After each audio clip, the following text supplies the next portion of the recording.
Hello everyone, welcome back to the channel. তো লিচুর বাগান গান কিন্তু তাণ্ডব লাগিয়েছে শাকিব খান এবং প্রীতম হাসান তাদের পারফরমেন্সের মাধ্যমে। সাবিলা নূরও কিন্তু অসাধারণ পারফর্ম করেছেন এই গানটিতে।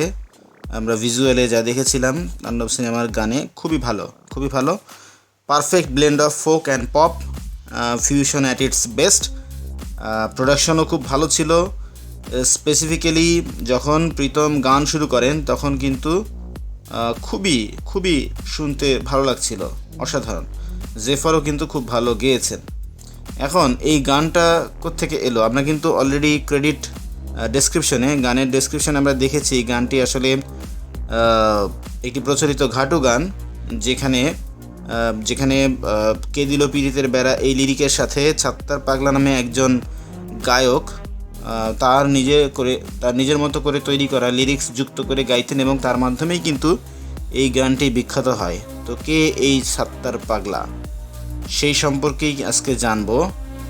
তো সাত্তার পাগলা একজন খ্যাতিমান চারণ কবি, লোকসঙ্গীত শিল্পী, যিনি বাংলাদেশের নেত্রকোনা জেলার অধিবাসী, যিনি তার স্বতন্ত্র গায়কী এবং আঞ্চলিক ভাষার ব্যবহারে ঘাটু গানকে নতুন একটি মাত্রা দিয়েছেন।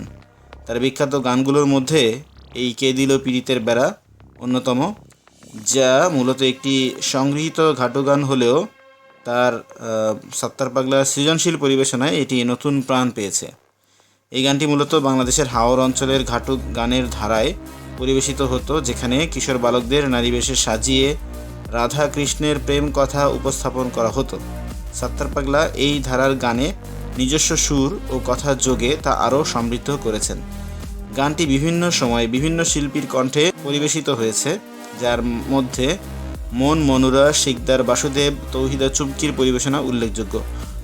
সম্প্রতি প্রীতম হাসানি কিন্তু সেই কে দিল পীড়িতের বেড়ার আপডেটেড ভার্সন নিয়ে এসেছেন লিচুর বাগানে গানের মাধ্যমে, যেখানে তিনি ফোক এবং পপের একটা সংমিশ্রণ ঘটিয়েছেন এবং সেটা কিন্তু অলরেডি সাড়া ফেলেছে।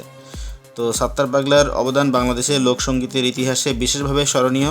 তার সৃষ্টিকর্ম এবং পরিবেশনা ঘাটু গানকে নতুন প্রাণ দিয়েছে এবং এই ধারার সঙ্গীতকে ভবিষ্যৎ প্রজন্মের জন্য সংরক্ষণে গুরুত্বপূর্ণ ভূমিকা পালন করেছে বলে আমার মনে হয়। আপনারা যদি গানটি শুনে থাকেন, আপনাদের কেমন লেগেছে অবশ্যই কিন্তু কমেন্ট করে আমাদের কমেন্ট সেকশনে জানাবেন। বাংলার মাটি, জল এবং বাতাসে মিশে আছে হাজার বছরের লোক ঐতিহ্য, আমরা কিন্তু সেটা জানি। কিছু গান, কিছু সুর শুধু সঙ্গীত নয়, হয়ে উঠেছে এক একটি জীবন্ত ইতিহাস। তেমনই এক হারিয়ে যাওয়া সঙ্গীত ধারা হচ্ছে ঘাটু গান। আর সাত্তার পাগলা সেই ঘাটু গানকে তার নিজের গানের মাধ্যমে, পরিবেশনার মাধ্যমে ধরে রাখার চেষ্টা করেছেন। সাত্তার পাগলা কিন্তু একজন খুবই সাধারণ ব্যক্তি, যিনি তার নিজস্ব সাধারণ চিন্তাধারাকে, তার যে এক্সপিরিয়েন্স সেগুলোকে সহজ সরল ভাষায় ফুটিয়ে তুলতেন গানের মাধ্যমে। তার 3 কন্যা, সেই 3 কন্যাকে নিয়েও তিনি কিন্তু প্রচুর গান লিখেছেন এবং সেই 3 কন্যাকেও গানের ব্যাপারে শিক্ষিত করেছেন। তার সাথে তার কন্যারাও কিন্তু পারফর্ম করত। সাত্তার পাগলা দেখতে একটু পাগলাটে ধরনের, তাকে দেখলে আপনার মনে হবে সে হয়তো পাগল কিসিমের মানুষ, কিন্তু আসলে তিনি সঙ্গীত পিপাসু এবং সঙ্গীত প্রেমী একজন মানুষ ছিলেন। সাত্তার পাগলার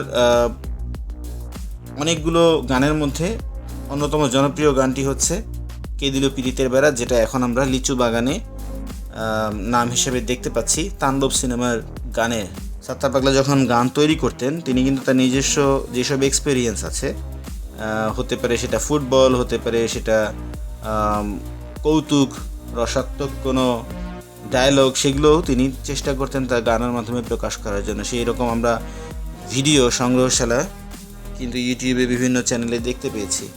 তো খুবই মজার মানুষ ছিলেন, রসিক মানুষ ছিলেন সাত্তার পাগলা, সেই কথা কিন্তু বলাই যায়। তো আমাদের সাইড থেকে এই ছিল ডিসকাশন সাত্তার পাগলা সম্পর্কে। আপনি যদি সাত্তার পাগলা সম্পর্কে আরও কিছু ইনফরমেশন জেনে থাকেন অবশ্যই আমাদেরকে জানাবেন আমাদের কমেন্ট বক্সে। আর আমাদের ভিডিও ভালো লাগলে লাইক করবেন, শেয়ার করবেন এবং আমাদের চ্যানেলে নতুন হয়ে থাকলে অবশ্যই সাবস্ক্রাইব করবেন। কথা হবে পরবর্তীতে অন্য কোনো ভিডিওতে। সেই পর্যন্ত ভালো থাকুন।